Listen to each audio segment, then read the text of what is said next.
코티코스테로이드 약물에 의존하는 사람들에게 고합니다. 스테로이드에는 여러 종류가 있는데 그 중에서 약물의 오남용 문제를 일으킬 수 있는 것은 코티코스테로이드와 아나볼릭 스테로이드 두 종류입니다. 여기서는 일단 코티코스테로이드의 오남용 문제만 언급하고 아나볼릭 스테로이드의 오남용 문제는 다른 영상에서 말씀드리겠습니다. 코티코스테로이드는 우리 몸의 부신에서 자연적으로 생성되는 코티솔 호르몬과 유사하게 작용하는 강력한 약물입니다. 주로 염증을 억제하고 면역 체계를 조절하는 이 두 가지 주요 작용 때문에 코티코스테로이드는 매우 다양한 질병 치료에 마당발처럼 널리 활용되고 있습니다. 코티코스테로이드의 작용 효과를 좀 더 자세히 알아보면 첫째, 이 약물의 강력한 항염증 작용 때문에 류마티스 질환, 알레르기 질환, 천식이나 만성 폐쇄성 폐질환 같은 호흡기 질환, 습진이나 건성 같은 피부 질환, 그 밖에 염증성 장질환 같은 질환 등에 코티코스테로이드가 널리 사용되고 있습니다. 그래서 많은 사람들이 이를 농담삼아 만병통치약으로 부르기도 합니다. 코티코스테로이드가 이렇게 강력한 항염증 작용을 할 수 있는 이유는 우리 몸의 백혈구 세포 등에서 염증을 유발하는 화학물질의 생성을 억제시켜 염증 반응을 줄여주는 작용을 하기 때문입니다. 다음으로 생각할 수 있는 코티코스테로이드의 작용은 면역 체계를 억제하는 작용입니다. 그래서 장기 이식 후 거부 반응을 예방하기 위해 필수적으로 사용되고 있으며 신체가 자기 자신의 조직을 공격하는 각종 자가면역성 질환을 치료하는 데 있어서도 또한 많이 사용되고 있습니다. 신체의 면역 반응은 넓은 의미에서 보았을 때 염증 반응의 하나이기 때문에 지금까지 말씀드린 코티코스테로이드의 두 가지 작용은 결국 같은 성격의 작용이라고도 볼 수 있습니다. 마지막으로 코르티코스테로이드가 의학적으로 사용되는 상황은 신체에서 이 호르몬이 충분히 생성되지 않는 질환, 예를 들어 부신 피질의 기능이 거의 망가진 에디슨병 같은 경우에 부족한 코티졸 호르몬을 보충하기 위해 사용됩니다.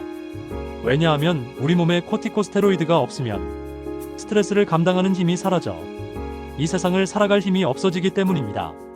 이 밖에 코티코스테로이드는 스트레스를 물리치는 효과가 매우 강력하여 응급 상황에서 생명을 구하는 약물로 사용되기도 하고 응급은 아니지만 각종 염증성 질환 및 면역 질환 시에 증상을 빠르게 완화시킬 목적으로도 널리 사용되고 있습니다.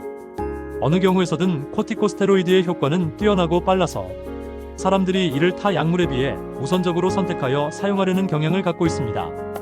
이 말을 바꿔 말하면 의사나 환자들 중에 빠르고 확실한 치료 효과를 보기 위해 코티코스테로이드 약물을 무조건 자주 사용하려 드는 사람들이 있다는 말입니다.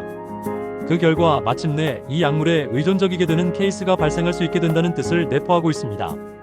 그래서 과거 의약분업이 실시되기 이전에는 코티코스테로이드를 사용하여 모든 피부병이나 관절염을 잘 고친다는 병원과 약국들이 환자를 끌어모으던 시절도 있었습니다. 그렇지만 코티코스테로이드를 모든 상황에 자주 사용하게 되면 어떻게 될까요?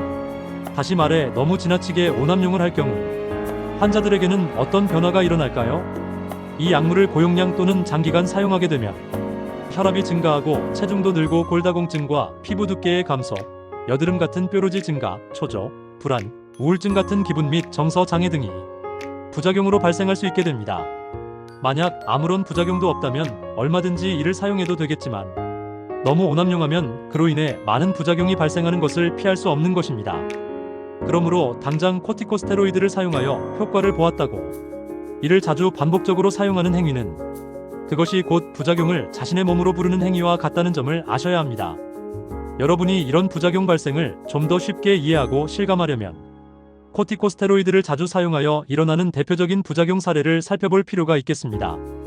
먼저 피부 염증이나 알레르기로 인해 가려움증이 심해서 코르티코스테로이드를 함유한 연고를 자주 사용하는 사람들의 예를 들어보겠습니다. 코르티코스테로이드를 함유한 연고를 자주 사용하다 보면 처음에는 증상이 호전되어 좋을지 모르지만 그것에 중독되어 나중에는 피부가 얇아지고 모세혈관이 확장되면서 피부 색깔이 붉은색이나 보라빛으로 변하게 됩니다. 그래서 안면 홍조가 나타나고 피부 방어력의 저하로 인해 뾰루지 발생도 증가하게 됩니다. 모낭 주변의 피지선의 활동이 전반적으로 증가하여 모낭염의 발생도 늘어나고 가는 잔털도 늘어나게 됩니다. 두피에서는 각질세포의 증가로 비듬 발생이 유발될 수도 있습니다. 다음으로 코티코스테로이드를 자주 사용하는 경우는 호흡기 천식 환자들입니다. 이들은 주로 호흡기 점막에 작용하는 흡입 스테로이드를 사용하는데 이것의 장기적 사용은 골감소증과 골다공증을 일으키는 것으로 널리 알려져 있고, 만약 천식이 중증이라서 흡입 스테로이드로 증상이 가라앉지 않을 경우 경구로 전신 스테로이드까지 사용하게 되면 이보다 더 심각한 부작용을 피하기 어렵습니다. 그래서 전신 스테로이드를 사용하는 호흡기 질환자들은 고혈압, 당뇨, 골다공증, 백내장, 녹내장, 비만, 결핵 등의 감염 증가, 소화기 궤양 등과 같은 여러 부작용을 가지고 있는 경우가 흔합니다. 그래서 이런 부작용을 줄이기 위해 코르티코스테로이드 사용을 줄이면 다시 천식 증상이 악화되는 일이 나타나게 됩니다. 특히 천식은 60세 이상 고령층에서 유병률이 높기 때문에 고령의 환자들에게 경구용 전신 스테로이드를 자주 사용하면 사망 위험까지 증가시킬 수 있다는 점을 절대 간과해서는 안 되겠습니다. 그럼 이와 같은 코티코스테로이드의 부작용을 예방하기 위해서는 어떻게 해야 할까요?